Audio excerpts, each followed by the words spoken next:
badass, book badass. You little badass, you little badass, book club badass. Welcome to the show.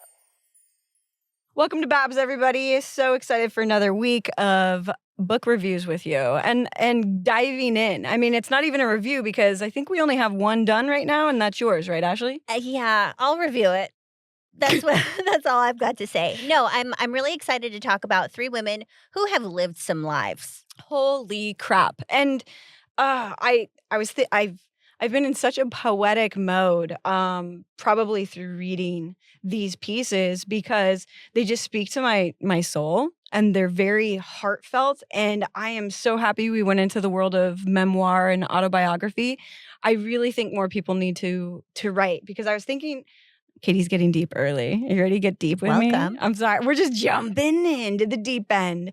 I really feel that the human experience is enhanced through sharing these stories. I mean, not only does it document history, which is why people have written their histories, right? Right. Or written their stories, is to document life and living. And that's one of the best experiences that I think you can have. And maybe it's just because I'm thoroughly enjoying these reads. I've never even thought about it in the way of like we're documenting history. Like it's straight from the horse's mouth. Right? It's not just entertainment purposes. It's a story of somebody's life and how they saw it. Right. Well, and I think it's because the people that we've read so far are very honest. There aren't ghostwriters. Right. Do you know what I mean? Yep, absolutely. It's very honest. It's very raw, and it really feels authentic. Yes. And maybe it's the authentic experience that feels historical. Yep. You that know? makes sense.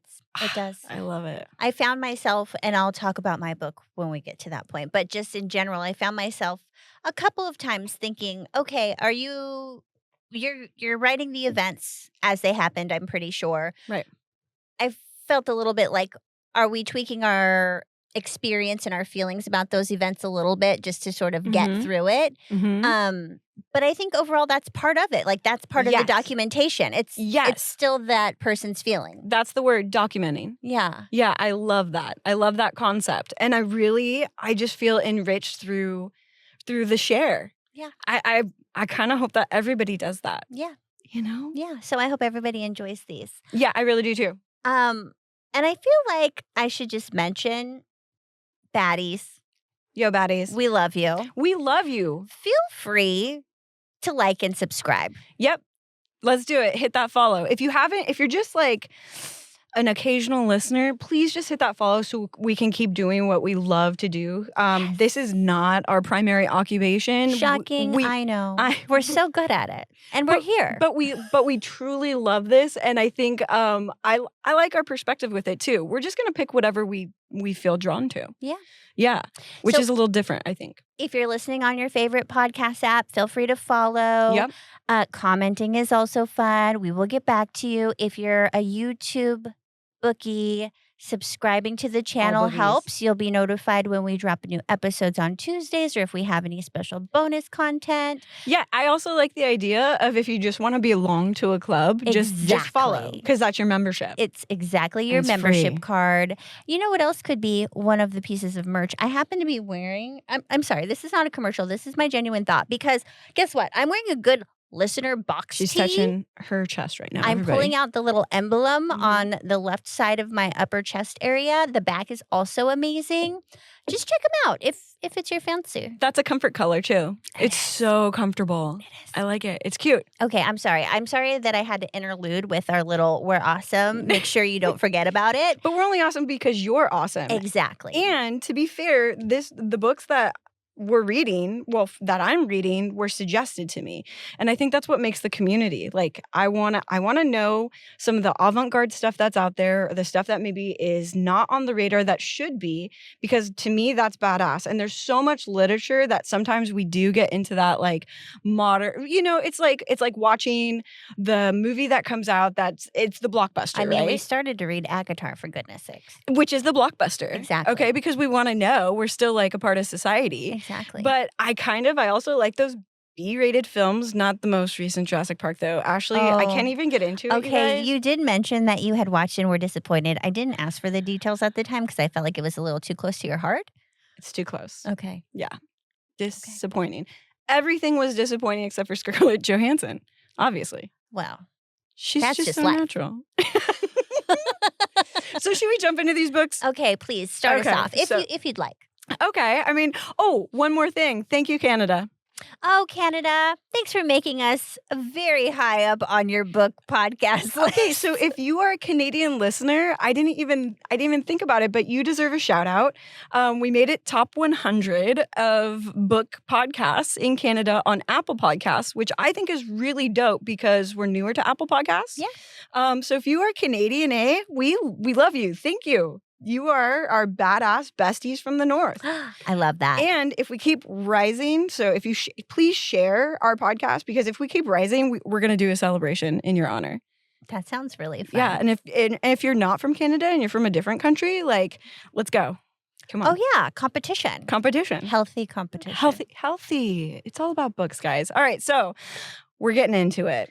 What do we want to do first? Okay, so we're saving yours for later because it's a little dark. Heavy. And that's Mackenzie Phillips. High on Arrival. Okay, and the name is very specific to being her high. Arriving high, but I'm going to talk all about it. There's a little excerpt I'm going to read. It's going to get us all up to speed. Amazing. All right, so like I said, I'm feeling poetic, so I'm going to jump in. Let's just jump in to Just Kids by Patti Smith. Exciting. It is beautiful. Oh. In one word, this book is beautiful, and it connects to my soul on such a deep level. And as we began this podcast today, and we were talking about documenting experiences, lived experiences, history, I just have to thank you, Patti. I've known you as just this badass in the music scene. Come to find out, you are an artist through and through. And what is surprising to me that I didn't expect is how this really is a love story. Okay. Of the deepest degree. Oh. Yeah, and I need to thank my brother as well, who is he's not just my brother. Like, I feel like he's some sort of soul twin of some sort. He is an artist himself. You know that he is more of the theatrical artist, but he also, we would go camping in the mountains. He would take a journal and he would write poems. Like, he is a poet too. And he is an audiophile through and through. Oh, yeah. So, like, growing up, he's the guy who knows the names and knows the history, and the facts that he knows about music is phenomenal. And in good older brother fashion, he has given me gifts, right, of knowledge and shared, interests. And he recommended this book. I actually was at his house and he had a different Patti Smith book. And I was like, oh, Patti Smith, this looks amazing. And he goes, if you're into that, you have to read Just Kids. And that's where this interest came from. Beautiful. Yeah. And there's so many things that I could say about it that I really need to just kind of keep it simple for now. And I'll talk more about it next week when it's finished. Okay. I got about halfway through and I definitely tag teamed it with the Audible. Okay. Okay. So the book on tape. It's not tape anymore, but audiobook. The audiobook. Thank you, Ashley. Sure. And I recommend that to everybody. Absolutely everybody. Now, there are some jarring things in here depending on your cultural experience. Obviously, there are drugs and there's some graphic nature because a life of an artist can often be lived in a big way. Okay. And an experimental way. Right. And this is really the tale of many artists, but two specific artists. Okay. So herself, Patti Smith, a coming-of-age story and a reflection of life and pivotal moments in her life, but her relationship with Robert, this man named Robert Mapplethorpe.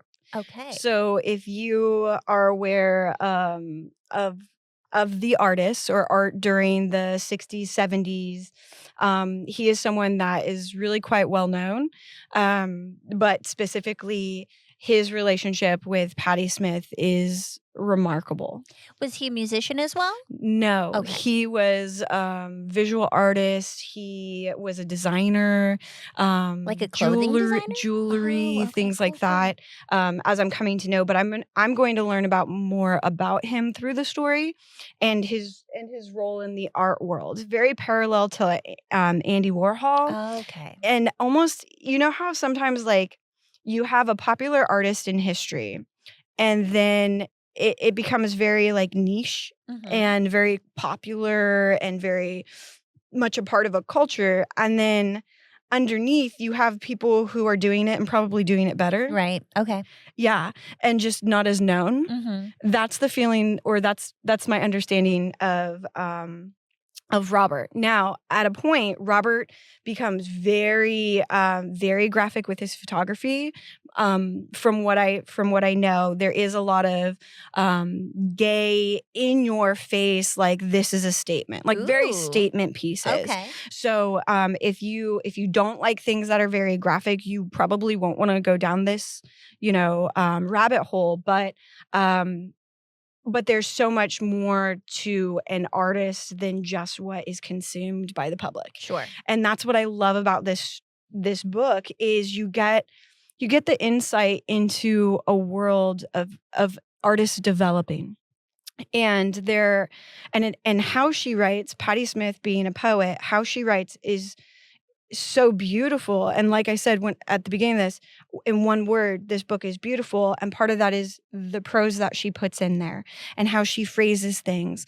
And as I was starting to say, this I tag teamed with the Audible because hearing her voice talk about these experiences, you get the feeling that I think she wants to evoke, right? Right. Because anybody could pick up a book and they're always going to be slanted by their experiences in how they read it or what they think about an artist, like especially popular artists like, Drew, like we've heard her voice a lot. And you can assume someone's intention through what you think they're saying. Sure. But I have not had many of her experiences. So to have her talk about them, you connect so deeply. But get the book, everybody, because there are pictures that support. So if you're just listening, you don't have like these snapshots, these little windows into the world that support the scene.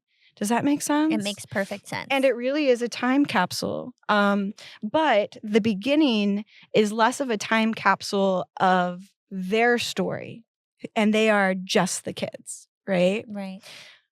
You get this special look into them as children and how they developed into the people that they did. Are they separate as children? They're separate. Okay. They're very, very separate. They meet...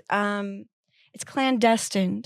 They meet when they need to meet later on in life, when they are both, when their souls need each other. Okay. And they realize through tumultuous events that she talks about that they have to be in each other's life as support of human beings, the support of family, but also and importantly, to support their artistry. Okay. Okay. And so on a soulful level, as I said, it really connects with me because I feel that within me, there's always been an artist. And artists feel very deeply, and it can be dangerous at times, the depth of which artists can feel. But I do believe that it's also a gift, it's a blessing and a curse because artists are able to take these emotions that other people perhaps can't process and provide entertainment or provide an experience that others connect with that they can't express themselves. And from the artist, it's their outlet. It's their outlet. Yeah, they have to. Right. They absolutely have to, whether that art form be poetry or music or acting or visual or an immersive experience. I think chefs are also artists because they Right. they provide these experiences that can transport you to different places. And I think that there's a very special role in humanity that an artist fulfills. Definitely. And I think there's a lot of artists that never get to fulfill that within them And for me, what resonated is I kind of have this duality that lives inside of me, this like responsibility, this societal, the societal constructs and everything. But then also deep within me, there's nothing that feels what it feels like to drum. For me, there are a couple things that are similar that reach these places to me, but I go someplace else. And so reading about artists who go other places is very meaningful, but also they gave up all the constructs. They had to fully immerse themselves in the art and trying to fulfill that art. And I suppose I'm a little envious of that, but with it comes the hardships of hunger. Okay. Not having financial means, struggle, and that's why it's coined in society the struggling artist, right? Right. Because unless you can get to a certain form where it's not just profitable for your soul but profitable financially, you will have that struggle. Does that also fuel the art a little bit? But I don't want to detract from the point that this is a love story between the two, shown through Patti Smith's perspective. But it was also a promise that she made to Robert, it seems. And once he passed, she wrote this. She fulfilled it. And you even get Robert's perspective through how deeply connected they were. And Patti knew him so well that she explains part of his story. Wow. And at the beginning, you get these insights into Patti Smith as a kid and Robert as a kid. And the truth is we all start out that way, right? Right. And oh God, it's just so neat in that way. Like, let me say a couple things too about how she words things. Okay. So when she's talking about being a child, she talks about her interest in the soul. Right. Okay. And so she's already so self-aware. And that's what's another neat thing about this book is the self-awareness. And there's no real judgment. It's very matter of fact. Like this was it. She has reflections on it, but she's not mean to herself. Okay. Yeah. And it goes, what is the soul? What color is it? I suspected my soul, being mischievous, might slip away while I was dreaming and fail to return. I did my best not to fall asleep, to keep it inside of me where it belonged. This was a thought she had as a child, and she's able to recall it and share it in that way using those words. Isn't it beautiful? It really is. Yeah.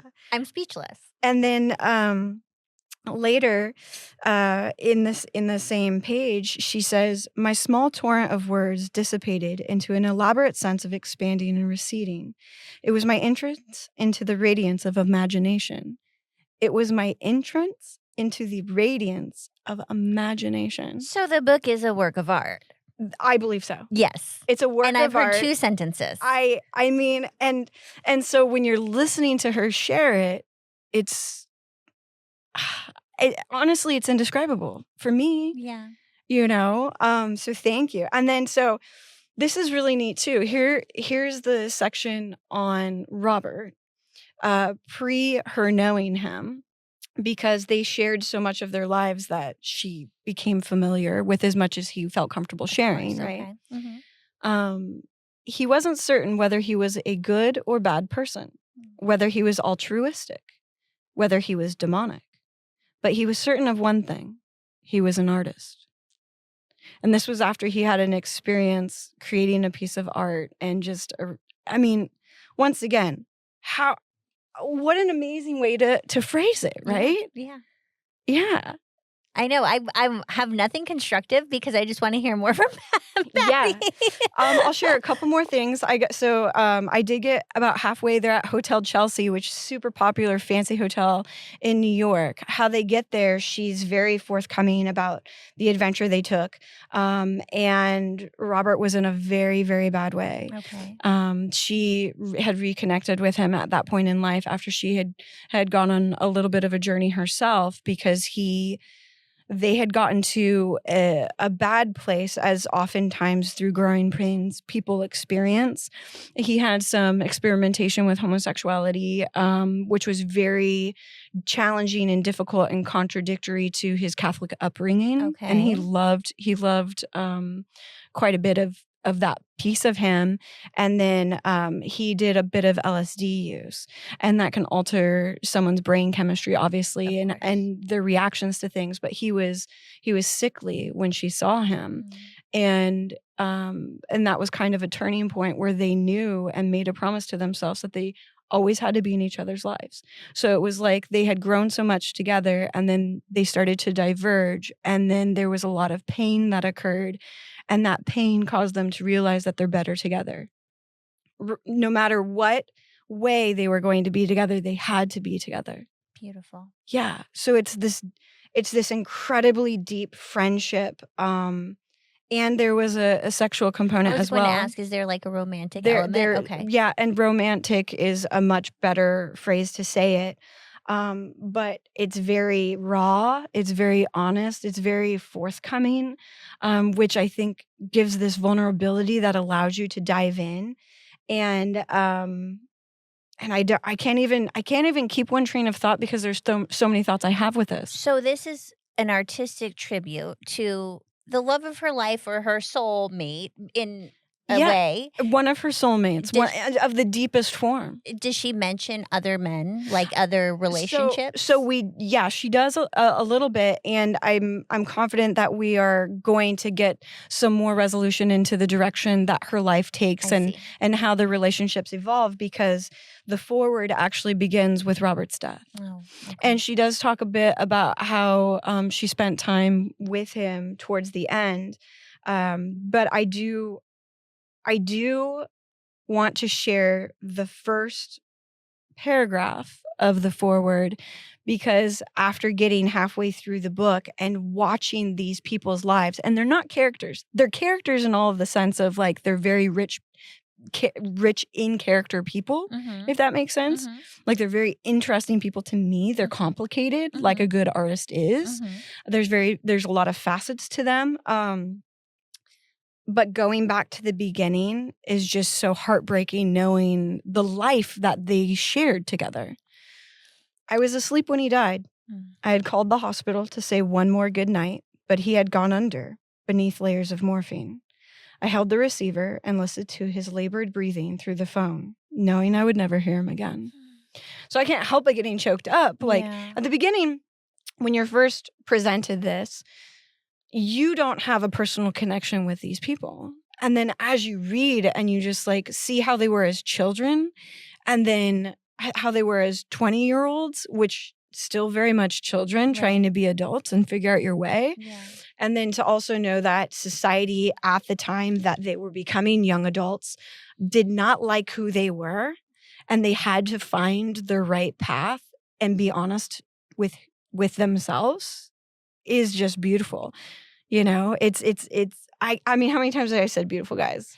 And then when you think about the stories that are told or should be told, it's just like a lot of times we're not, well, I mean, there's a lot of books out there I haven't read, but this just seems like an important one. I feel that it is important, you know, with such emotion. It is. And if you have a piece of your soul within you that you've wanted to express, or that you've kind of, I don't know, kept a little hidden, I think it's a really good read for you. Just to see how somebody else did it. Right? Yeah. And also it was a wild time. It was a wild time. Are 60s, we painted 70s, the 80s. scene? You're painted the scene. Okay. You know, I really like, Patti, how you even talk about Kennedy, and you talk about your relationship with your parents, and there's a lot of love to the family element and to their childhoods. That being said, what kind of pushed them into the world, Robert had kind of a quiet home, and it seemed like his mother understood him a little bit more, but they're Catholic. And he was an artist and he Mhm. was having relationships without being married, and he was feminine and masculine in the same sense, and he was a fashionista. And then you have Patti, who, come to find out, her dad wanted her to be a teacher. Oh. Very matter-of-factly, she says it's because he felt that she wasn't pretty enough to just get a man and wanted stability in her lovely. life. First of all, she's gorgeous to me. But that's an interesting perspective. Yeah. And then she realizes that's not what she wants to do. She doesn't want to do it, but she also can't. She doesn't think that she can do it. Okay. And then she gets pregnant at 19. Oh. And so she's going to have this child, which she ends up giving up. And what an amazing truth and story that she tells with that as well. It's very real.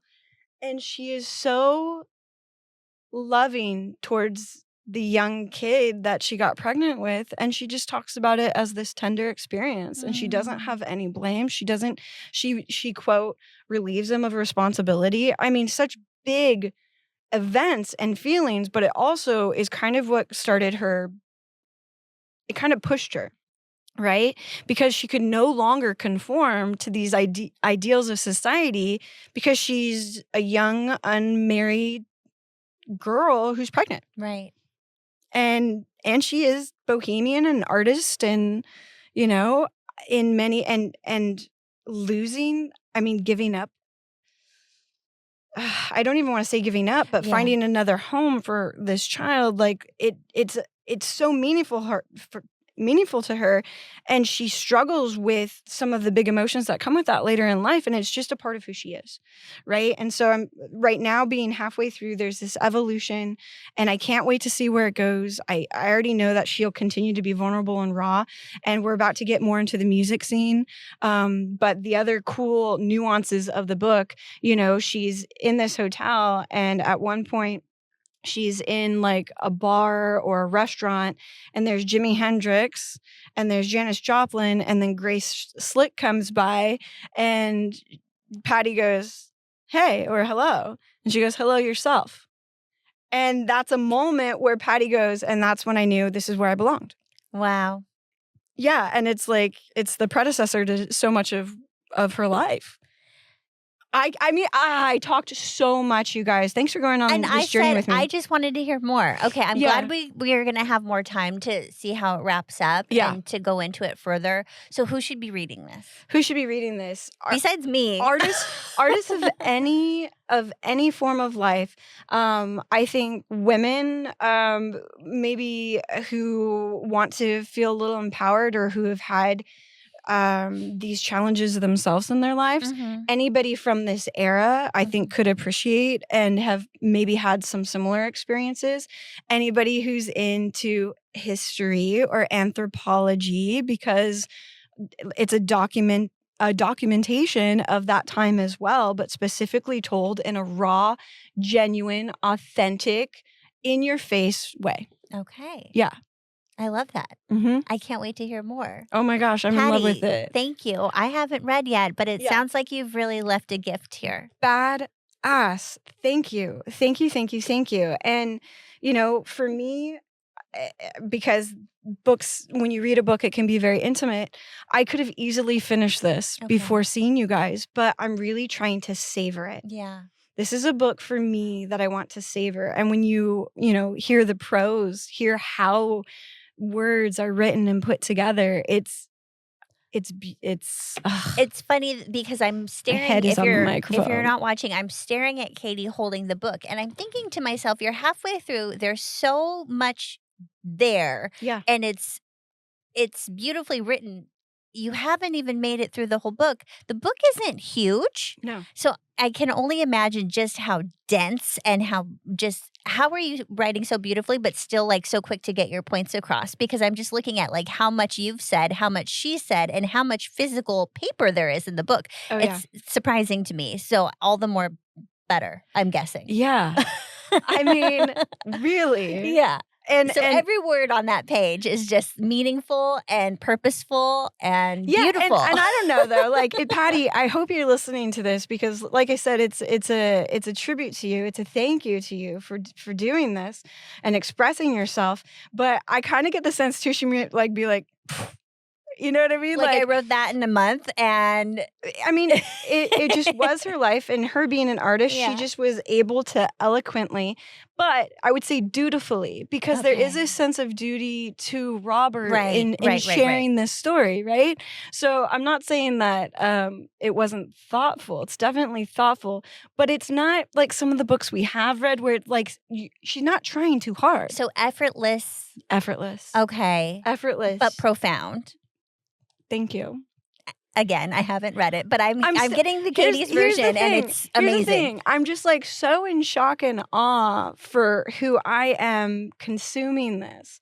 It's just so gratefully meaningful, and it's also, you know, I know that it was a tribute to Robert as well, and very much to your own self, Patti, that you know, you honor him and you honor what life is and the experience, and wow. Okay. I think I've thrown up enough on this microphone, guys. Okay. Well, yeah. I was happy to hear it. All of it. We're going to take a turn. Do you have a final thought, or should we get to your final thought next I'm glad week? we set up. Final thoughts, and honestly, no woes. Last week we put, you know, these books into nice little packages. I think it's because we finished a lot of our reading. So we'll see some pros and woes. I'll have a little summary next week, but I don't see it disappointing me in any way, because it's like, it's a window. I'm just sitting in the window observing these lives, and it is so descriptive that I can feel it. Yeah.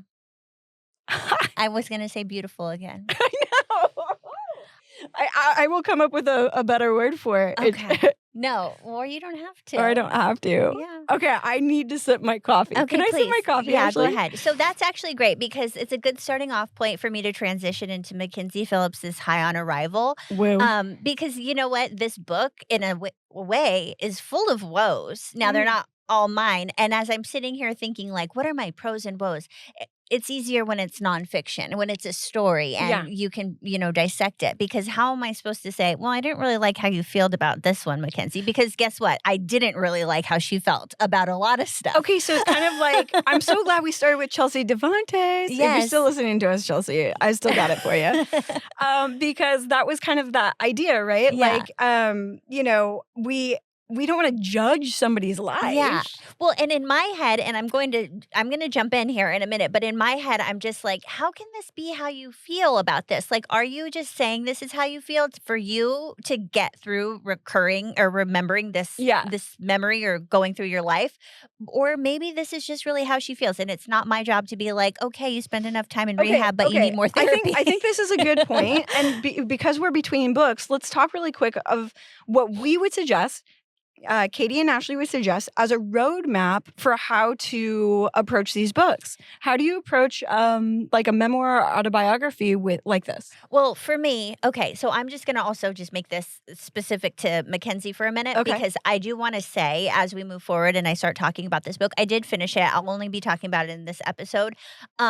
I had started it a while back, a long, long while back, just reading like the little sample you get when you get a digital copy to see if it's for you. And it was for me, and I was interested in her story, but I just want to know, like, this is the SVU episode. Like, this is it. This is, we're talking incest. We're talking hard drugs, descriptive breakdowns of how you do those hard drugs. A lot of it is in a really matter-of-fact way, because for, you know, the first, I'm kind of guessing, I'm not guessing, but I'm just sort of like, let's say 40 years of her life. Wow. It's intense drug use. And, you know. Did you know this going in? I knew the gist. I knew the gist. Okay. But, and she kind of, I'm not going to say she breezes over it. She treads lightly when she's talking about the incest. And I'm going to also mirror that. I'm going to tell you like what the situation was, but I'm not going to really spend that much time on it. She doesn't. I think it could be, and again, I don't want to speak for her, but she might be wanting us to take away like, this happened, but it's not me. It doesn't define me Okay. in a way. Okay. But the drug use sort of does, because that's a really significant thing that just recurred. She relapses. She has a child. She gets clean. She relapses. It's just this constant battle, and more Addiction. power to her. I mean, it really does show you the strength of like what addiction can to take over a person. Yeah. And more power to her. I think as of today, she's sober. But whatever the case is, I really had to take my judgmental hat off Okay. and just be like, okay, I wouldn't do this. I wouldn't feel this way. That has nothing to do with Mackenzie's story. We're getting her words, her feelings, what she's choosing to share, how she's choosing to say she's dealing with it, and I'm just going to have to leave it at that. So, are there still nuggets and gems to find in the discomfort of not liking someone's choices? I think so, because it's not, I mean, read your own book if you want to know how you would feel about it. Yeah. Oh my God. know? Read your own book. Oh, she's all with the hashtags So today. I'm just going to talk more specifically about it. Okay. Yes, but I do want to get back to this point. When approaching a memoir or an autobiography, what are 3 rules that you would have? So for me, I'm going to say take it with a grain of salt, because again, there's going to be a little bit of a slant because it's coming from somebody's first person. Right. So just know like what we're getting is what they're wanting to share, and you know, their level of vulnerability is completely up to them. Okay. And their editor. And their editor. Ooh, okay. Grain of salt. Yeah. So another one would be, I guess, I don't know, is this the same thing? An open mind. I mean, Yeah. in a lot of, especially in this sense, you had talked about, you know, if it's not a shared culture with you or your cultural experience or your personal experience, Right. it might be completely foreign. Well, guess what? It's this person's life. So you can actually, if you have an open mind, you're more capable of learning of what it was like for them. I think so. And those are the 2 rules for reading memoirs at Babs Club. Are these rules to life? Well, we're talking about books about life. Okay. Cool. I think Back we're to onto you. something. Back to you, babe. Okay, so again, this is where I'm going to start talking about some really deep and dark stuff. Mackenzie does. I'm going to struggle with terminology here because the terminology she uses to describe the situation is not what I would use. I would say abuse. I would say other things like that. She's describing a relationship. She's even using words of consensual relationship sometimes. I've also read that since she's published this book in 2009, she has come to terms with the fact that Trauma. it is impossible to have a consensual relationship with your father sexually because of the power dynamics at play. Which is interesting because of when someone writes, right, they're still developing their understanding of things, and sometimes through the process of getting it out on the paper, they might learn a thing or two. Yeah, and I think it could be a form of like therapy and working through the trauma to get this book out and then to go back and reflect. And I mean, obviously 15 years later, you've had a lot of time to think about it, 15 more years of sobriety and so on. So I do just want to say super trigger warning. Yeah. If you're going, what I'm going to talk about, I think I'm going to just keep pretty surface level. But if you do pick up the book, and she does narrate her own audiobook, so it's interesting to hear her talk about some events when it's from her voice. I have to imagine. I mean, I can't imagine. Does she gloss over it? Like, or she's also an actress. Indifferent? Okay. Okay. Really quickly. So, do you remember last week when you were like trying to describe to me who Wolfgang Van Halen's mom is? Yes, Valerie. Valerie Bertinelli. Yeah. Who you had mentioned was on the Food Network. Sorry, we're on a first name basis, Valerie. So, yes, she was later in life on the Food Network, but she's actually a child star from a show called One Day at a Time, where she co-starred with Mackenzie Phillips. Wild. Yeah. Wild. So there's that. And guess what? A fun little antidote before I jump into the not so fun part. Mackenzie Phillips once stole a hit of acid that was made by this famous acid maker who had passed away. So it was highly coveted purple acid that supposedly Purple Haze by Jimi Hendrix was written about. So there are a lot Isn't of it a small world? ties here. Yeah, I'm wondering if maybe Patti and Mackenzie shared some rooms at certain times because she bounced between LA and New York and the music scene and the art scene and the drug scene. Yeah, around the same time. Now, what's interesting too, real quick about Patti Smith, at this point in the book, she wasn't a hard drug user. Robert definitely was into acid and things like that. So we'll see. Yeah. Yeah. So even, friends of friends or whatever. Okay, so I'm just going to set the scene. The book is called High on arrival, and this is before the introduction, just a little bleep of what we get here. It's a long one, so bear with me. She's 14, little movie star queen. There isn't much she hasn't seen. She's ridden in limousine cars, dated pop stars with rainbow hair. She says that's nowhere. She always says, I'm just a sexy trash can. But she's just a little girl who thinks like a man. Sometimes her daddy spoiled her. Sometimes he treated her rough. Sometimes she's gentle. Sometimes that chick, she's tough. But she's always too nice to the driver. She says, James, have you had your supper? She's always too high on arrival. She runs on her high platform heels. She falls flat on her face. She knows how life feels. And she's just 14. This is from She's Just 14 by John Phillips, Mackenzie Phillips' dad, a song he wrote about Mackenzie. Whoa. So, wow. Mackenzie was born into two parents who were on again, off again. She had a brother, Jeffrey. She has a lot of other siblings that she shares a parent with, but she has Jeffrey, who they share mom and dad. Her mom ends up coming out to be a stronger character at the end, but she's in some abusive relationships. She turns into a heavy drinker. She's in and out of Mackenzie's life. Some of that is Mackenzie's choice, according to her. Mackenzie's dad is John Phillips of the Mamas and the Papas, who had really popular songs, California Dreamin', Monday, Monday. They really, yeah, they're great songs. So like we're thinking hippie times, late 60s is when they really hit it big. I watched a couple videos. I mean, I'm familiar with the songs. I watched a couple videos to be like, okay, who's John? I need to see this guy. And he's very tall, playing the guitar, not the lead vocal, but apparently he's the man of the band. He writes the songs, he makes things happen. At least that's how she sees him. Did your opinion of him change once reading this? I mean, it's hard to separate the art from the artist when you hear about what goes on with this man. Behind the scenes. So she, and this is something that she takes throughout the book, she loves her dad. He's passed. She loves her dad. At least she says she does. Everything I'm going to say, I'm just going to say, take it face value and say that she's being genuine because it's the book and that's what I'm going to do. So she respects her dad. I don't know if we would go as far to say she understands him, but she loves him. She loves him like a father. Yeah. And she misses him when he leaves this world. And she forgives him, which she reiterates that, you don't forgive for the other person, you forgive for yourself. Which goes back to what you said about, having an open mind when you're reading this and not attaching your experiences to it, because you might want her to have a different feeling about it, but you can't judge her for her feelings about her life, right?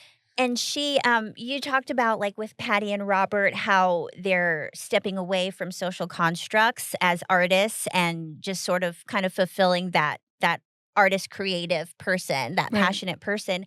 And there, from what I got, is a piece of Mackenzie that looks at her dad as just this sort of being who doesn't conform to social constructs. And when she's talking about this, that particular social construct is who is a qualified person to share a sexual relationship with. So I think we can now in 2025, as people who haven't had these types of experiences, sit back and myself firmly say, okay, that's not being an artist, that's abuse. Right. But for all intents and purposes, for Mackenzie, it was just part of who her dad was. Now, their relationship, and again, I'm going to spend about 2 more minutes talking like this, and I'm going to move on because it doesn't define her. And it's not a huge part of the book, but just so everybody's on the same page, she's an adult when their intimate whatever. I'm just going to use words, okay? Yeah, just when say their sex. Relationship, so when they have sex, she's an adult and it is drug fueled. She's not conscious for the first few times, and she later says that it became consensual, but really, I'm not going to talk too much about this or that. So there's physical sex happening between her and her dad, and she lives with it. So moving on, most of this book is centered around drug use. Okay. She starts at like 10 years old with cocaine. She's around all of these like high profile musicians. Mick Jagger, she has an intimate relationship with, short lived. She hangs out at Anthony Kiedis' dad's house, who I guess was like a well known drug dealer for LA at the time. I'm going to draw a little bit of a parallel as she's like, running loose in LA as a teenager. It kind of reminded me, it took me back to like what Bret Easton Ellis was trying to capture in The Shards. Just like Amazing. teenagers with money, doing drugs, experimenting, living that Being rock allowed and roll to, it lifestyle. being okay, kind of Yeah. like So it was kind of interesting to compare and contrast this like fabricated version of that, and then hers is darker because it was, I think, pretty excessive. was this 70s, 80s? What was I mean, Um, Mamas and Papas 60s, right? Yeah, so Mamas and Papas was late 60s. She wasn't like she was just a young baby. Kiddo. Yeah, or whatever. As she did start to do her drugs, like I said, around 10, but she's really traipsing around LA more at like 14 or so. Okay. So I don't know, late 70s, early 80s. But anyways, she just tells her, and I'm going to say sad story because it was sad for me to read. Yeah.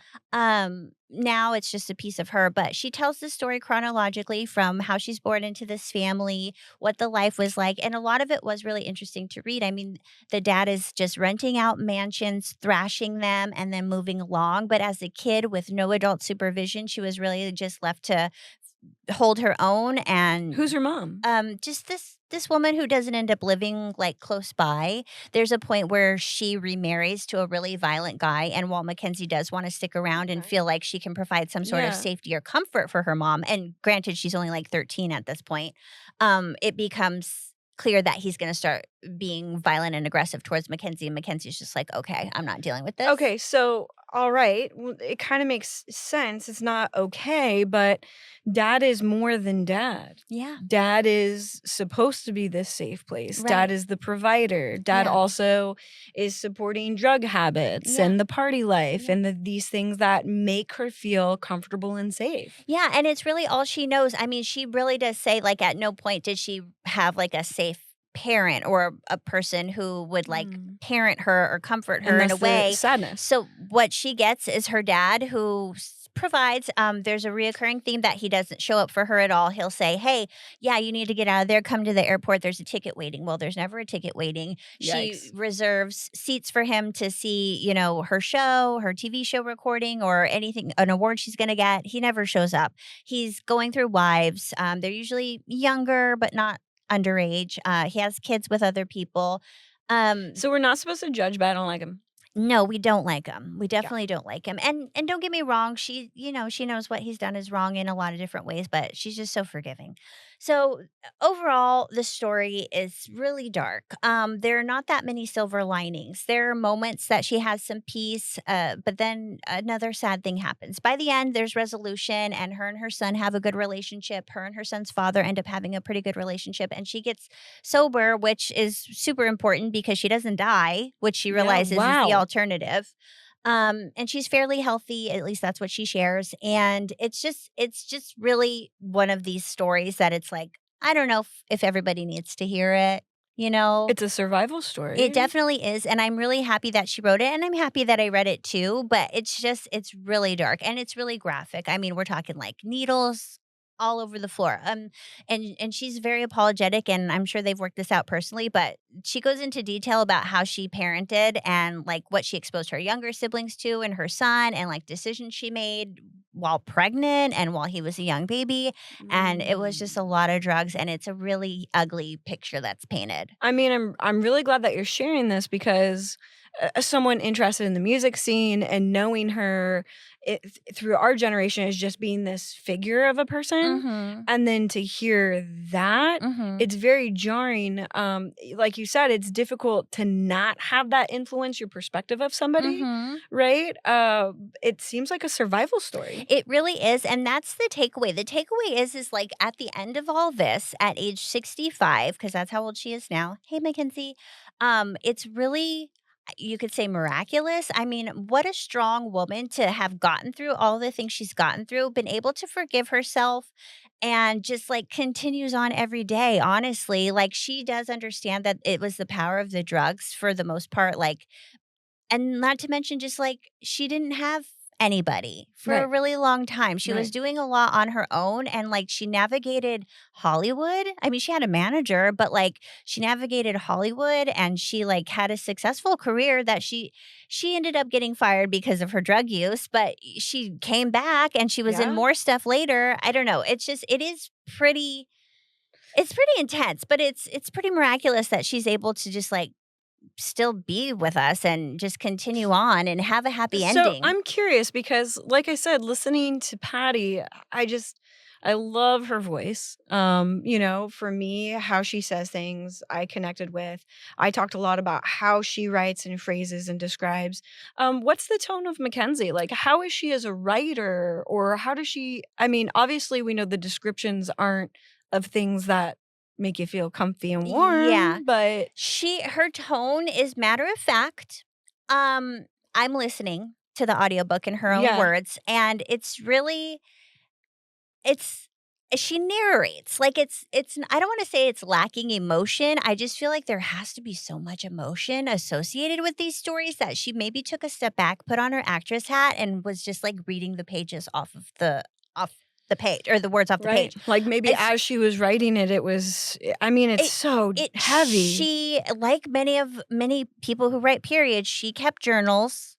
So Yeah. she's able to go back and reflect on the experiences and then go and sum everything up. But it's without a lot of emotion. It's really a matter of fact. And I think more than anything, obviously she published it because she wants to share her story. And I think people who were like hip to like what was going on TV in like the 70s and 80s and on the radio, they knew the story of Mackenzie Phillips as just being this like child star who got into drugs, who ended up getting into more like drugs. a sad story. Yeah, and so I think she's really proud, and she does wrap So up it's ownership. It is.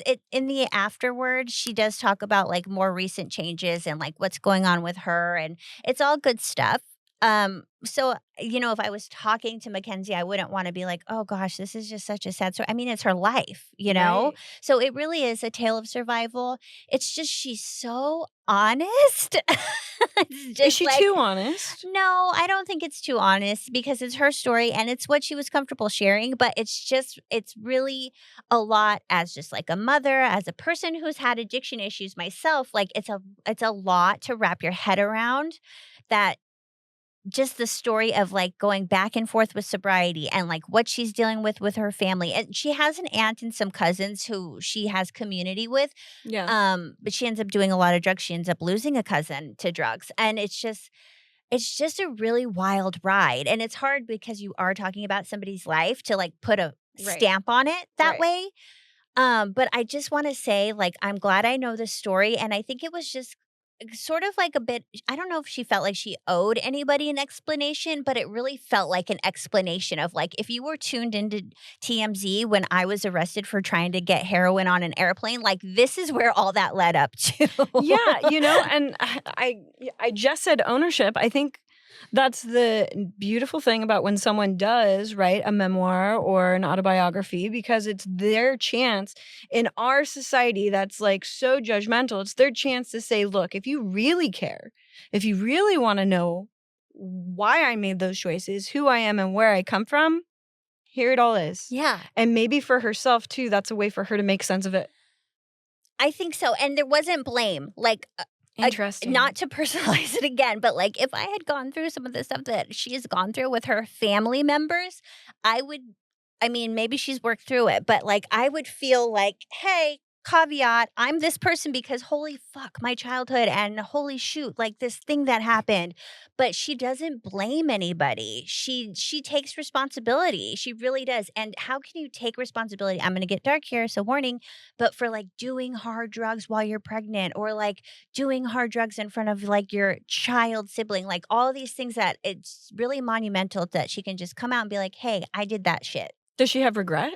Oh, for sure. She has regret, but like at the same time, she really does say like, hey, this is who I am. And it is because of all this. And I just don't feel like there's a lot of room for regret, because what does regret do for you? It doesn't change anything. It also seems though that with the tone you're describing, she's also not making excuses. No, she's really not. And it's when you're reading it off the page, in my head, I'm like, okay, well, this is a pretty good excuse for like what you ended up, the actions or your behaviors or whatever. But she's not writing it like, hey, this is I mean, why. there's something respectable about that, right? No, it totally is. And she, this little thing that she kind of like, this theme she comes back to, her mom went to a finishing school in, I want to say New Jersey, but don't quote me on that. And it was called something about like wise monkeys. Like, what a weird name for a finishing school. But like, it was the point, their thing there was like, hear no evil, see no evil. Got it. Speak no evil. She is the monkey who feels no evil. So when she recounts like a rape, or when she recounts like things that did happen to her, she remembers it, and her brain has processed it through this probably PTSD. Trauma, as like she doesn't feel it. And I mean, if you've read anything about someone who's been through trauma, often they'll describe it as they were watching this happen to like their body. Like they don't remember being in that body and experiencing it first person. It's more of something that's how the brain is processing the trauma. So in her way, she's like, I'm the monkey who feels no evil. And yeah, when I put the pen to paper and the words are coming out, and that's crazy horrific, like a lot of stuff that I'm writing down that actually I did go through, that's not how her brain or her body is allowing her to process it. And I think as a protective mechanism to survive, that's how I feel it. That's why it's representing itself that way. But she really feels like a happy person. Okay, so I think there's so much to it. There's this theme of like just kids. There's a theme like just kids, and it goes back to the point that like when we're all born these little souls, right? We do have this wholesomeness to all of us, and then we go through life and we have these different experiences. Mm-hmm. And what it sounds like you're saying is that Mackenzie, through these experiences, she maintains a sense of self, which is possible because of detachment from some of those things that she went through. Yeah. Definitely. And I think like too, because she was the way she describes it, like an addict like no other, like the power that these drugs had over her, it was really, really intense, like ultimate intense. And I mean, there's a lot of reasons for that. She started so young, she's got the trauma, whatever. But the way that she talks, like you can tell that she's been through a lot of treatments and a lot of programs, and there is a self-awareness in her voice. Mm-hmm. At some point you could be like, holy crap, how could you describe yourself as happy when you've lived this life? But I don't get any sort of superficial, like we're sweeping things under the rug, this and this and this, but hey, I'm fine. It really feels genuine when she's choosing how she's coming out from all of this. Because you can't go back. Right. And so every day forward, she's allowing herself to feel complete. Yeah. And making that choice. At this point, she's grateful, like she has her son, and she's grateful that she has her There's life. A lot to be said about that. And she's grateful that and I don't know because time has passed since the publishing, but at the point, she's grateful she has her mom, and her mom is now out of the abusive relationship. And while she's got health problems, she's now found sobriety. And so there is just like this end of hope for sure. Yeah. Yes. And I think she even uses the word hopeful. So overall, a good read. I'm going to wrap it up, but we still have Drew. But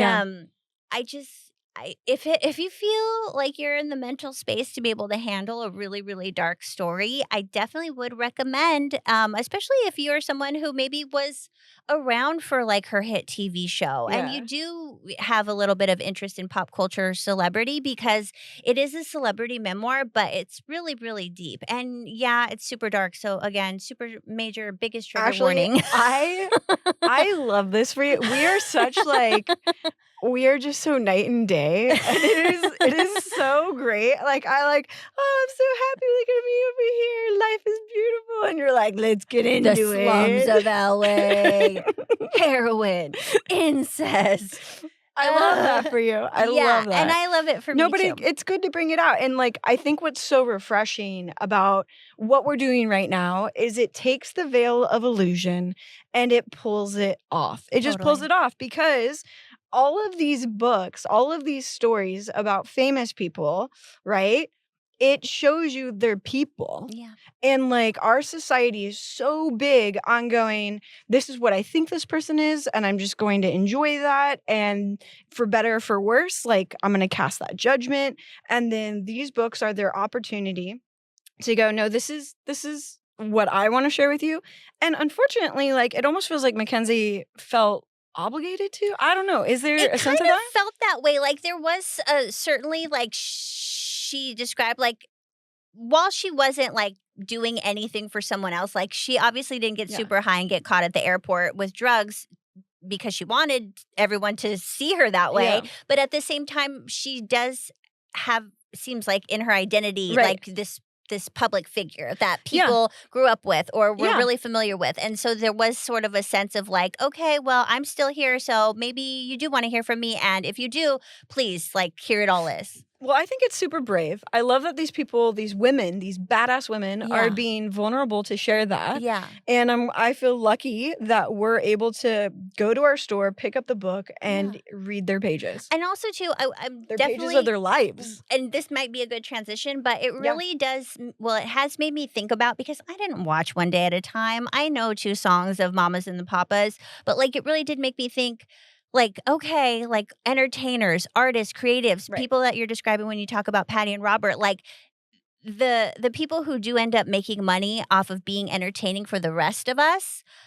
There's a story there. Like Yeah. it's a unique individual who captures the awe of people. Do you think it's a responsibility that we have then as a consumer of these individuals to not pretend to know them? I mean, really, we shouldn't pretend to know them. It's such a huge conversation that we don't have to have today, but especially Yeah. in today's day and age when social media gets us really close to celebrities. And I mean, obviously we could talk like Princess Diana, Britney Spears, all those cases too, but it really, you know, as a people, we're trying to be progressive. Like, let's treat celebrities like humans. I mean, to a certain extent. Well, this is what I want to say. It definitely makes me appreciate what we're doing here because I feel like we're very authentic. We're Yeah. sharing our views. We're not really holding back, you know, and hopefully what we are sharing with the book club is a genuine, you know, experience, you know.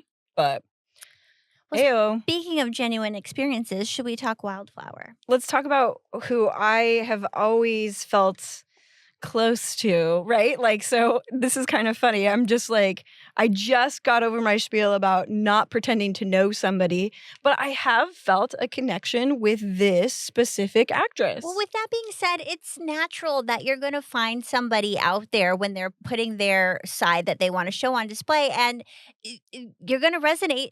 That's part of the reason why so many people do reach celebrity is because True. so many people can resonate for one reason or True. another. And I'll say I've known Katie since we were young little biddies, and never did I think to myself, oh, Drew Barrymore. But as I'm reading Wildflower, I'm like, oh, crap. Is my best friend Drew Barrymore? I love how we're going from little biddies to old biddies one day. Yeah. This is great. Yeah. And compliment, especially after reading this, she's just such a light to me. I get just this sensation of a light, and how she's describing something. I had to look it up because Patti Smith is also what I would deem a biophilic. Okay, a biophilic, and it comes from, you know, the Greek word philic, like love, and bio is life, and this love of life and nature, and seeing the world through these processes of beauty, essentially, which is basically where the wildflower comes from. You know, she opens it up talking about the wildflower in the concrete, surrounded by the concrete jungle. Yeah. Essentially, right? Yeah. And then the same thing with Patti Smith. I just, you know, perhaps it's because that resonates so deeply with me. And probably the reason why in high school and college, everyone thought I did drugs. Like they would come to me because they wanted drugs from me. And I was like, nope. It's just because how I talk about like the rain or trees or, you know. Like I think a part of that, and not to get too personal, I hope I'm not overstepping. I think a lot of that comes from your mom. I love it. That's not overstepping. Yeah, and it's true. Like this is the first thing I've read when I was like, and obviously I knew this already, but to hear it in Drew's own voice, like definition of deeply feeling person. And then we pile that on with just like this love of nature. Like she's feeling these birds of paradise's heads getting chopped off. Oh she's my feeling God. every leaf of pruning. As a she's child. carrying it. Yes. I mean, old soul? Yeah. And just like so connected. So connected. And like she loved like the city aspect of West Hollywood too. It wasn't like, oh, this concrete jungle. It was like I have such love and respect and care and connection with this avocado. I don't want it to be pruned. Oh my God. But I also like love these mean streets. Yes. And so obviously we're talking about Wildflower by Drew Barrymore. Yes. Drew, we got halfway through you too. We went up to Dear Olive. Dear Olive. I'm so looking forward. Another easy read, but another one that we talked to each other and we're like, let's stop halfway because this is another one I want to savor. Yeah. Because she is so descriptive and it's fun for me. And I'm just dying to know, Ashley, the contrast between what you were reading last week. How was that? You know what? I was looking forward to it, and I'm glad that Mackenzie's went the way it went. And there was a part of me as I'm reading Drew's, like I've, seen Access Hollywood or whatever, E! True Hollywood Story. And there's a part of me that wanted, am I sick, you guys? That wanted to hear Drew's story sensationalized in a way of her being like this 12-year-old girl who gets mixed up with like certain things. Like I think if you're familiar with Drew, like you might have heard rumors or stories or accounts from other people of like stuff that went on with her when she was a kid in Hollywood. I mean, she even mentions Studio 54. But it was really nice. You wanted her to go deeper into the pain? But that was me before I heard it or before I read anything from her. I don't want that. I want Drew. That's not Drew. I want Drew, and I'm so happy that that's what we're getting. Awesome. Yeah. Awesome. And I love that that's, she talks about that part of herself by acknowledging its existence, but really I feel like this is also claiming this is who I am. Here are my perspectives. She's so lighthearted with who she is and non-judgmental of herself. I mean, she does have like little things that she'll say about herself, like, oh, that was, like in a sense dumb or, dumb and young, but she's also not like mean to herself. Exactly. Again, self-awareness comes through. Huge. Like when she jumps off I don't know, spoiler alert. Like when she jumps off the ship. Which is where we ended and I loved it. She does. She's like, okay, that was like super crazy. And my friend's mom was like valid in being up to here with me. Oh, yeah. But at the same time, like, no regrets, Okay, so I want to go into details, but just a quickie for all of the baddies out there, everybody listening. This amazing story, Wildflower by Drew Barrymore, it talks about a lot of wonderful things. Her experiences being a child star. She goes very vulnerable and in depth into her experience growing up in LA, her family situation, her relationships with her parents. Once again, it seems there's love and a self-awareness, which I love that you said. And then, like I said, we'll go into details. There's also her relationship with Steven Spielberg. She talks about getting to know Adam Sandler, her development of her company Flower, and her children and her love for her own children. And then this reflection of, these little pieces of herself that just shine through the story that give you a window into her becoming herself. Yes. Yeah. Yeah. While all the while having been this light. Yeah. And then if you're familiar with television or movies, you know who Drew Barrymore is. Yes. And I've definitely found myself wondering, like, how does A plus B equal C? Like, what are the A and the B to get to this C of a person? Okay. Do you know what I was thinking while I was reading this, Ashley? What? I mean, take a guess. Okay, I'll just tell you. I wish those listening could have seen her eyes right now, just like searching her mind, because there's so I much. have a few guesses. I'm sure there's a few guesses. What I was really, really thinking though, and what I loved is as she's saying these different films she's been on, I have experiences in my life at different points of my life when those films came out, my connection to those films, my thought of who she was or my appreciation, but also like the growing places I was at in my life. Oh, and then being able to hear her story, I was so thankful that she wrote it, because here I am living my life and she's alive during my time and she's created these pieces of work.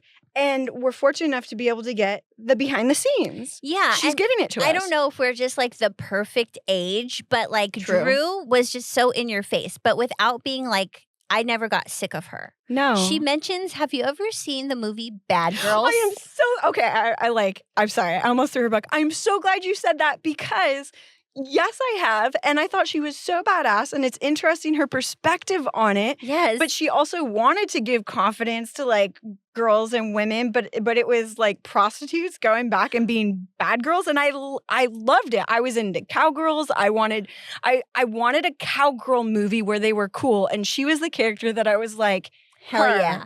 Yeah. Yeah, it's really funny because I don't know how popular that movie is with other people, but Watch like, because when I watched it, I felt like I was the only person watching it. And it was like my dirty little secret. And I was probably like 12. I don't even know. I watched it with my dad. Yeah. I don't even know what that's because he loves Westerns, you know? And I was like, this is a Western for me. I had the VHS. I watched it all the time. They were so badass. There were some questionable scenes for maybe an 11 or 12-year-old to be watching, but like, it was so like such a inspirational movie. I know that's so, okay, but like, and then to hear like where she was at and her goals with it, and like, it just made so many connections. And I guess that's what I want to say to you, Drew, is like, thank you for doing what you did, and then being selective with the movies later, like the whole Ever After. Like, I remember watching it and being like, oh, this is a fairy tale where the princess is independent. Yeah. And it's great. Yeah. And this is what romance should be. Exactly. And like, okay, Charlie's Angels, obviously kicking ass. Never Been Kissed. I mean, it was kind of weird, like as an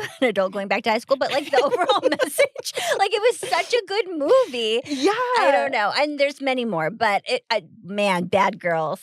Bad Girls. Way to take it back, because I've kind of forgotten about it, but like I know that movie like front to back. When she brought it up, I was like, oh yeah. I'm pretty sure I'm going to go home and just binge it. Also want to touch a little bit on specific Bad Girls in a good way.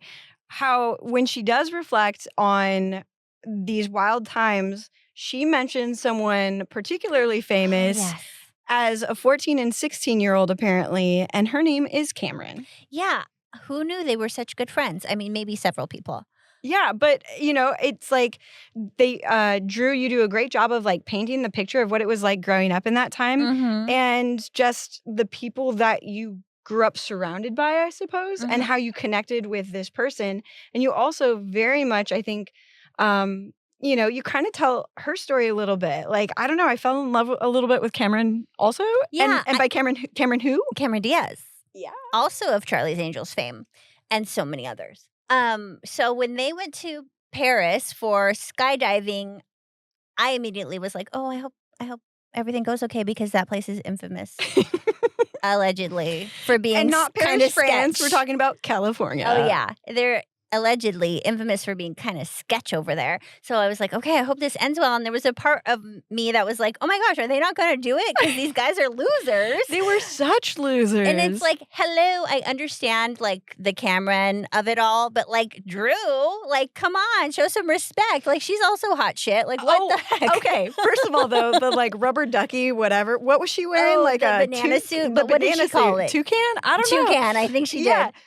However, like gorgeous to me. I think that's something about Drew. Like I love her. I think she's beautiful. Yeah, like she is. She's just this amazing person. And like obviously they would know who they were because they're both huge actresses and super famous at this time. But they're being dumb boys. Yeah, anyway, so that was interesting. I loved just reading it. I could just picture them in their little friendship, and it was really, really nice. You know, and I think everybody needs a friend like that. It's cool to hear these different stories, you know, and in particular, you know, everyone needs somebody. Yeah. You know, ride or dies. Yeah. I'm just saying, Ashley. And well, hey. And they're close in age, and they have like similar experiences just being in acting and everything. And it was just like still having genuine fun. Like they're adrenaline junkies, by the way. Okay.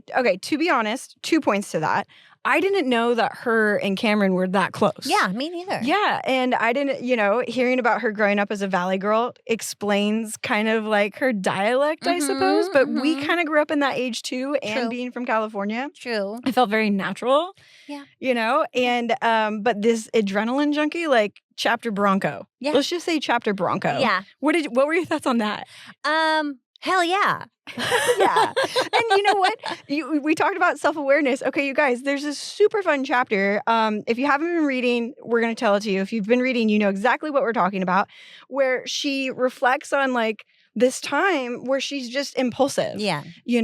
And it's neat because she's a mother, she also reflects on like, I hope my girls aren't super, like I hope they don't take it as far. Yeah, but she's also very honest because like that's the growth of somebody, and perhaps that's what is endearing to me about her, because she has these moments and then she's like, F it. Yeah. Like this is what needs to happen right now. Yeah, like the boat. Like I won't get over her jumping off the boat. Let's talk about the boat where we left off. Yeah, so she's just, on the trip to Istanbul with her friend and her friend's mom, right? Yeah. Barbara's the mom. Okay. And yeah, she's just over it. And I loved, speaking more specifically, I loved how she described like how it could have, like how her actions and behaviors and dress probably were taken in by others, but like what her thought process was behind all of this. Like she wasn't outright trying to be disrespectful. She didn't read the note that showed she needed to be modest that day. Oh my gosh. Like she was, passionate about veganism, not like stubborn and disrespectful to the culture. And what you're talking about is they're going to like a monastery or a church of some sort, a place of worship, more specifically. And her not getting the memo, she's in, like I think it was like cords and like a baby tee at the time with no bra. Yeah. Yeah. And she's supposed to be clothed and, and yet she still has this ethereal experience, which is lovely. Into the idea of the prayer. But she has to like cover herself with a backpack. And so she like gets it. And she,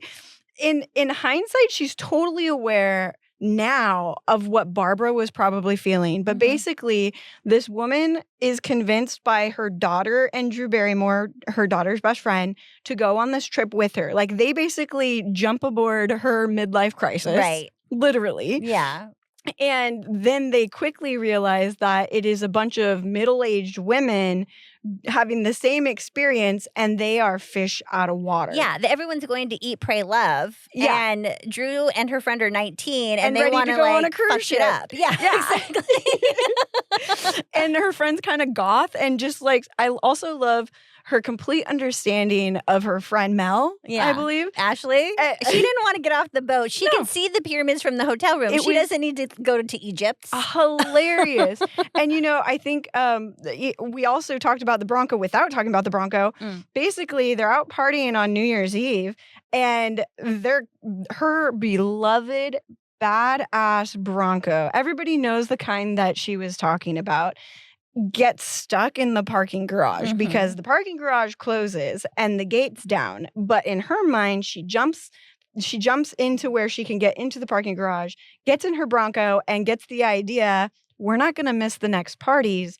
I'm going to ram the gates. Why else do we have a Bronco? And she does it multiple times, and then has this epiphany the next day after she successfully accomplishes said task, to when she goes out to her vehicle and sees the damage. Right. And then she knows, this is a growing point. It's kind of thematic. Yeah, she did. And maybe that's how we get to Drew being who she is, because we can all, reminisce about experiences that were less than favorable to our, bodies or our car bodies or whatever it might be. But like, good for her to be able to grow from that moment, learning moment. Well, and I almost wonder if that's why those moments in her life specifically stood out, because they were these, they seem insignificant, but then they'd become significant, pivotal points where she changes or evolves. I think you're onto something. Yeah, the book is really an evolution of Drew. And, that being said, we're halfway through. I suggest this to anybody interested in Drew as a person, wanting to know more about about what she wants to tell Yeah. you, share with the world. Anybody who takes an interest in, that time in Los Angeles and, Yeah, you know. anybody who finds themselves frustrated when they're just trying to make a recipe of pancakes and ends up Okay, making get into their it because fiancé you or texted husband. me. You were like, I thought about you a lot. Okay, well, 2 things we haven't talked about, and I'm going to just go over quickly. Okay. One, her passion and love for her animals. And she does talk about losing one of her true best friends, Flossie. I cried. And I thought of you. I cried like a baby. Yeah, which it was a beautiful chapter to listen to. And you just really get a sense again of her like deeply feelingness and just, how she feels about other living beings And how she establishes family in Yeah. different ways. and maybe because it's lacking in the Yeah. real thing. Yeah, exactly. And then another chapter or short story that I was like really touched by was a story of her recounting how she tried to, I think she was pregnant at the time, and she tried to make a new recipe, some ricotta pancakes, and it ended up making her, I'm sorry if they were married or fiance at the time, I don't remember, but he got Fiancé, yeah. sick. And I'm just thinking, because she's like animated when she's like, fuck, when she messes up the recipe. And I'm thinking of Katie, but then I'm like, okay, girl, I do this too. Okay. I have to tell you though, Casey's birthday was yesterday and we had this beautiful, fun celebration. And then last night I had this idea. I don't know why. I was going to be tired. I should have just gone out and bought her something she'd enjoy. But I was like, I'm going to make scallops. I'm going to make a fancy You had dinner. already made I know. cinnamon rolls. I know, so but I just. No, it's great. It's one of my love languages. Yeah. And the last time I had attempted to make scallops, I did not do a good job. There have been a Okay. couple times in my life, and I just thought, no, I'm going to make the perfect meal for this person that I love. Hmm. And Ashley, Oh, I no. effed it up. I screwed it up, and I'm in the kitchen, and Casey was so sweet. She's like, I've already had a good birthday. And then we take a bite, and she's like, are these raw? And I was like, no, I did exactly what I was supposed to do. I couldn't sear them because I didn't have the high. And it was so reminiscent Of the of that pancakes. moment where she's trying and then she messes up and she's trying. And it's just like, it's so real. It is so real. I loved how she interjected like herself when she was like feeling the feelings of messing up the recipe, or she had realized she threw away the whites. Like how relatable. If you've ever been in the kitchen. But you can't give up. Yeah. And then she just keeps going and going. And then you mix the wrong combination of things because you didn't read like you needed dries and wets in separate bowls or whatever the case is. I was really feeling it. But you get to the point where you're like, just leave me alone. I have to focus. And it was supposed to be a beautiful Sunday morning brunch, and it turned into this high stress scenario where her fiance ended up throwing up because it was the second time now that she's gotten raw pancakes out on the plate. And I love that she put that story in there. And it was just really meaningful and relatable, and it was like so Drew, but then again, it was like so anybody else who's been in the kitchen like that. It was probably a highlight for me. And speaking so Drew, like we already said, how much can you know a celebrity, right? Yes. That being said, I feel like she's been rather authentic after reading this and then seeing her throughout our lives. Yeah. But I did not listen to it. I listened to like the teaser on Audible, but I've been surrounded by her voice like it's a part of my life. Yeah. I don't know if that's a weird thing to say, So but you're able. so many exclamation points. Okay, good. I could hear her. She's like talking about the recipe and she's screaming like, fuck, like when she messes up, or she's just like, she's being herself, and it's just, I like listening to it. Yeah. It does. What I did notice with it is, for me, for my brain, it's easy to like back away and think like, oh, is Drew just narrating a story, like a creative fiction story? Yeah. But then you're listening to the words and you're realizing it's her words. But there is sort of that, can we step away from her as a performer and get into her as a, writer or whatever? Okay. That being said, she talks about two of the most important lessons she learned by the age of 6 about acting. Mm-hmm. And that's what's really neat too, is like any aspiring actress, actor, this is also a good book for you because, talking about her authenticity in the roles that she's chosen to play, but she talks about she's not playing when she's acting, because the lessons that she learned, especially one from Steven Spielberg, was don't be a character, be the part, be it. Yeah. And when she was very, very young, her mother took her to a play that she was in, and it was about the Holocaust. Yeah. I'm sorry, we're not laughing at that. No, but the situation. the situation. She ends up having one line. It's very meaningful, but this monumental part of her life occurs because she is witnessing these other actresses giving themselves night over night, and truly to feel the pain of concentration camp, people who are being abused and killed and murdered. She watches this woman, and she's what, 4 at the time? She's pretty young. She's pretty young. And so also great memory, Drew. And she watches this woman, and she wants to figure out, how is she getting into this role, because she feels it. And this little Drew, who is wise beyond her years, watches this woman lay on the stage, I think, dangle her legs off, and is thinking of whatever she needs to think of to actually be present and evoke those emotions. Very raw, deep emotions from the description. Yes. And so it's this idea of drawing from within yourself, so that when you are behind the camera, you are already that piece, that emotion, and it's real. And so I don't know, maybe that's why this is an easy read, or maybe it's why she seems genuine to me, because she's always apparently presented herself. Yeah, it could be. So cool. She also talks about Adam Sandler, and I love that it. part too. Yeah, What was good. What did you like about it? Well, it was just like, because when you see them on screen, which if you have, they're in multiple movies together as like a couple, and there's chemistry. Yeah. And they just seem kind of like twin flames. Yes. And that's apparently how it really is. Yeah. Like, and things were happening for a reason. Like, she really wants to get, what is the one in Hawaii? 50 First dates. 50 first dates. And it keeps slipping out of her grasp, like just production, getting the part, whatever. And then guess who buys it? Happy Madison. And then guess what? Adam's like right around the corner, and she's like, hey, I want this too. And he's like, yeah, obviously. And then it works out. It's kismet. Yeah. And now they're both at a place in their lives where they have families and they have, kids. And I love hearing that part too, especially because my experience with those movies, she had talked, first of all, Wedding Singer is one of my favorite movies of all time. Right. It is that endless love, but it's funny. It's just, and that's something that I've loved. And then 50 First Dates came out like when we're dating people, and like it is also very wholesome. But then, believe it or not, Blended, which is super fun. We watched, Casey and I watched that with Jacob after we got married, and we're just hanging out at the house. Like we just put it on, and it was so funny. Like there's just been all these moments where I don't know, where Drew pops up. Just so to hear what she is going through in her life in those moments is really kind of cool, Yeah. Anyway. Well, thanks, Drew. But we still have to go. Yeah, so we can talk about it more next week. Can't wait, Put actually. our final thoughts on. I'm excited to know where we go from here. We're diving into daughter territory because the next chapter is called Dear Olive, and that's one of her daughter's names. So we'll see how it goes. I'm sure it's going to be great.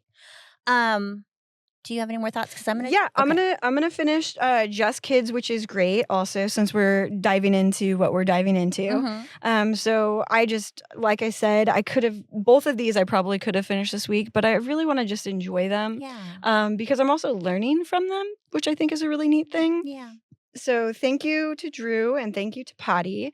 And are you anticipating or hoping to get something else from Wildflower? I'm just happy to hear the rest. I mean, we know what Drew's up to for the most part. Again, like we know Drew, but I'm interested to see like where we're going to end in her sharing. Me too. So like where this journey goes in this specific book. Yeah, I agree. And I'm going to pick up another book. Oh, Ashley, drum roll. Digga, digga, digga, digga, digga, digga. I'm taking it back to my roots. What are your roots? I gotta know. It's not historical fiction. Oh, okay. So this, in case you're listening, I'm holding up a piece of paper because I haven't purchased it yet. It's on the way. Everyone is Lying to You by best-selling author Heard about it. Joe Piazza. It's Gone Girl, but make it trad wives. And if you don't know what trad wives are, it's these sourdough bacon, chicken raisin ladies of social media who are kind enough to share at least a portion of their lives with us. And it's just a thing that's going on over on the TikToks and Instagram. So is this murder? So this is the trad wife murder mystery we've all been waiting for. Yes. Well, we already know who it's from. She actually is a podcast creator. Her podcast, Under the Influence, comes from an explosive thriller. This is talking about the book. Sorry. An explosive thriller about two estranged friends, a grisly murder, and a sudden disappearance, and the truly shocking revelation that everyone is lying to you about something. So that's what this book is about. It's for me. I mean, I haven't read it. I hope it is for me, but that's what I'm going to be reading, and we'll see if I get through the whole thing. I'm not going to push it, but I'm really excited to hear about these two best friends, and I think one gets the axe. Oh my gosh, I'm excited. So not a real story. Not a real story. It is real that she has a podcast, so I'll probably look into that. I love learning more about our authors, especially fellow podcast hosts, but yeah, I'm excited for it. I really just need someone to get killed and it to be kind of whimsy. You heard it here first, guys. If you will. So whimsical murder, that's where I'm going, and I will see you with that next week. Oh, that's perfect. And that actually reminded me, I was like waiting for someone to give you a fantasy with like missing kids, and then I was thinking Hansel and Gretel. I was like, Ashley, it already existed. You mean the original? The original. Yeah. And you know what? Big fan. Big fan. Okay, one last thing though. I would be totally remiss. Both Drew Barrymore and Patti Smith talk about how reading was significant in their life. Oh, yeah. Okay, so I don't know if you remember, but Drew, you talk about books and how specifically, they were your dates some nights. They were the comfort when you were living alone at 14 years old, by the way. Oh, yeah. We didn't even touch on that. No. So we can circle back. Yeah. But she talks about this important role that books play. And she has this self-doubt as not being able to be a good writer. First of all, you knocked it out of the park. So great job there. Your descriptions, like I said, love it. But also, it's interesting in that Patti Smith, when she talks about being a young child, she grew up loving the traditional stories, and loving Pippi Longstocking and all of these amazing characters like Peter Pan, Wendy and the Lost Boys. She wanted to be a Lost Boy forever. I mean, pretty simpatico on that, to be honest. But she would take these amazing, rich stories, these books, and then she would go outside and play in the neighborhood and that was part of her creativity and imagination. And so being a book podcast, I just bring it back to like the influence that literature has in your life and how important that is, and shaping both Drew Barrymore and Patti Smith. Dope AF. Love that. Thanks for bringing that to light. Keep reading, folks. Yeah. School's starting. Read to your children. Oh, but like seriously, do that. Yeah, I will too. Maybe not these books, but please don't pick up High on Arrival and start, your Audible up for your anybody, really. This is an alone experience. Yeah. But anyway, thanks to Mackenzie Phillips as well. Wowie, wow. What a share. Wow. All right, are we done? We're done for now. Canada, keep it up. Oh, thanks, Canada. Thanks, Canada. Hey. Bye. Bye, Patty. Bye.